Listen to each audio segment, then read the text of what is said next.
Hello बच्चों, let's read this question. The question says the ray of light moving from an optically rare to denser medium. Option first bends away from the normal. Option second bends towards the normal. Option third remains undeviated. And option fourth none of these. तो इस question के अंदर हमें बोल रखा है कि जब एक light ray optically rare medium से डेंसर मीडियम में जा रही है तो क्या इफेक्ट होगा. तो बात करते हैं हम लोग की कंसेप्ट की यदि बात की जाए इस क्वेश्चन के लिए तो हमारे पास क्या की कंसेप्ट यूज होने वाला है. की कंसेप्ट. तो की कंसेप्ट हमारे पास ये यूज होगा कि जब हमारे पास लाइट रे डेंसर से या रेयर से डेंसर मीडियम में जाती है तो दोनों कंडीशन के लिए हम यहाँ पे देखेंगे कि क्या इफेक्ट होता है. बेसिकली ऐसी कंडीशन हमारे पास होगी किस दौरान, या इसको मैं यदि स्टेटमेंट के रूप में लिखता हूं तो लाइट रे traveling from denser to rare medium. denser से रेयर मीडियम में यदि ये जा रही है तो हम देखते हैं कि क्या होगा. तो यहां पे मैं दो मीडियम बना लेता हूं. जैसे एक साइड में मेरे पास क्या है, वाटर है. ये मेरे पास क्या हो गया, वाटर हो गया यहाँ पे. और इसके ऊपर जो है हमारे पास वो क्या है, एयर है. तो एयर को मैं डायरेक्ट ऐसे शो करूंगा. तो यहाँ पे नॉर्मल हमारे पास क्या होगा, ये हमारे पास हो जाएगा. बेसिकली इसको मैं थोड़ा सा करेक्ट करके बना लेता हूं. ये मैं यहाँ पे हमारे पास हो जाएगा नॉर्मल. और ये जो वो सरफेस है जो दोनों मीडियम को क्या कर रही है, अलग कर रही है. तो जब लाइट रे हमारे पास कहां से कहां जा रही है, डेंसर से रेयर मीडियम की तरफ जा रही है. तो डेंसर मीडियम से ये लाइट रे गई रेयर मीडियम की तरफ.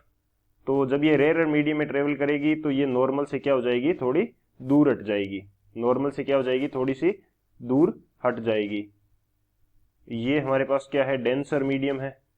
और ये हमारे पास क्या है, रेयर मीडियम है. और इसी तरह से यदि मैं इसका अपोजिट करता हूं कि रेयर मीडियम से कहां जा रही है, डेंसर मीडियम में जा रही है. तो ये मेरे पास हो गया डेंसर मीडियम और ऊपर हमारे पास क्या है, एयर है जो कि रेयर मीडियम में. तो ये रेयर मीडियम से लाइट रे हमारे पास आ रही है. और जब ये डेंसर मीडियम में जाएगी तो ये क्या होती है कि नॉर्मल की तरफ बेंड कर जाएगी. कुछ नॉर्मल की तरफ बेंड कर जाएगी. इसको यदि मैं फिर से बनाता हूं तो थोड़ा सा करेक्ट करके इसको बना लेते हैं. तो ये हमारे पास क्या हो जाएगी, थोड़ा सा इसकी तरफ बेंड कर जाएगी. तो ये हमारे पास है रेयर और ये हमारा क्या है, डेंसर मीडियम. तो ये हमारा मेन की कंसेप्ट हो जाएगा. इस की कंसेप्ट की हेल्प से इस क्वेश्चन को सोल्व करते हैं. तो बात की जाए यदि सॉल्यूशन की, तो हमें एक चीज का पता होना चाहिए कि जो रेयर मीडियम है उसका जो रिफ्रैक्टिव इंडेक्स होता है वो क्या होता है, कम होता है. तो रेयर मीडियम के रिफ्रैक्टिव इंडेक्स को मैं म्यू आर से रिप्रेजेंट करता हूं. वो कम होगा किससे, म्यू डी से, जो कि डेंसर मीडियम का रिफ्रैक्टिव इंडेक्स है. तो जब कम रिफ्रैक्टिव इंडेक्स के मीडियम से लाइट रे ज्यादा रिफ्रैक्टिव इंडेक्स के मीडियम में जाती है तो क्या होता है, नॉर्मल की तरफ बेंड कर जाती है. जब हमारे पास लाइट रे म्यू आर के मीडियम से कहां जा रही है, म्यू डी के मीडियम में, तो बेंड्स टुवर्ड्स नॉर्मल. तो नॉर्मल की तरफ बेंड कर जाएगी. क्यों, क्योंकि यहां पे हमारे पास क्या होगा, जब रिफ्रैक्टिव इंडेक्स चेंज हो रहा है तो लाइट की जो वेलोसिटी है वो भी मीडियम की डेंसिटी के अकॉर्डिंग क्या हो जाएगी, चेंज हो जाएगी. इसकी वजह से हमारे पास लाइट रे क्या करती है, नॉर्मल की तरफ बेंड कर जाती है. सो हमारा करेक्ट ऑप्शन कौन सा होगा वो देख लेते हैं.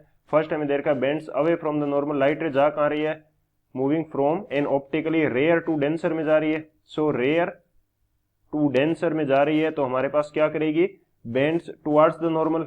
तो bends away from the normal तो नहीं होगा, बेंड्स टुवर्ड्स द नॉर्मल ये करेक्ट है. थर्ड में क्या दे रखा है, रिमेन्स अनडेविएटेड, तो ये भी गलत है. फोर्थ में क्या दे रखा है, नन ऑफ दीज, तो ये भी गलत है. कौन सा करेक्ट है हमारे पास, जो ऑप्शन बी है वो हमारा करेक्ट होगा. So option B is the final answer. I hope you understood it well. Best of luck. Thank you.